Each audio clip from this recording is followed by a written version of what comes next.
Pane Falkáš, roztočte to! Za 100 korun.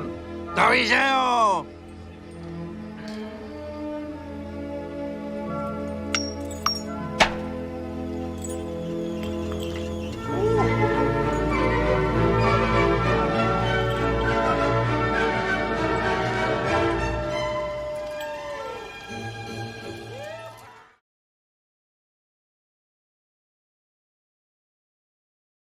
Tento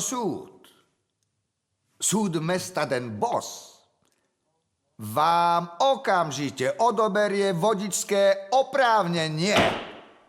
Šofér kamionu.